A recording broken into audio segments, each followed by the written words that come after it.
Pugante nga bang maituturing na si Senator Bato? Miski ho nung una pa, nung hindi pa lumalabas ang TRO, pugante na ho siya. Sapagkat, yun yung warrant of arrest na inilabas ng International Criminal Court ay naaayon sa ating batas na Republic Act 9851. Lalo't higit na ito ay pinagtibay nung hindi pinagbigyan ng katastasang hukuman yung kanyang prayer na bigyan siya ng temporary restraining order. Bakit to?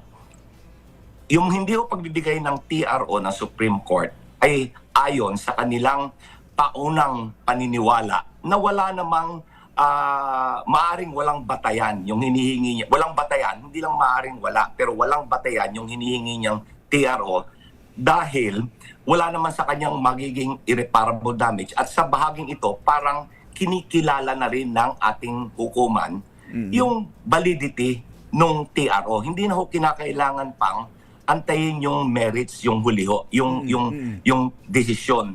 Yung pag-deny po ng TRO, lalo't higit pinagtitibay yung aking naunang sinabi na siya ay pugante na sapagkat merong lehitimong mandato ng pang-aresto na inisyo ang ICC. Ito ho ay ayon sa ating patuloy at natitirang obligasyon sa ilalim ng Rome Treaty.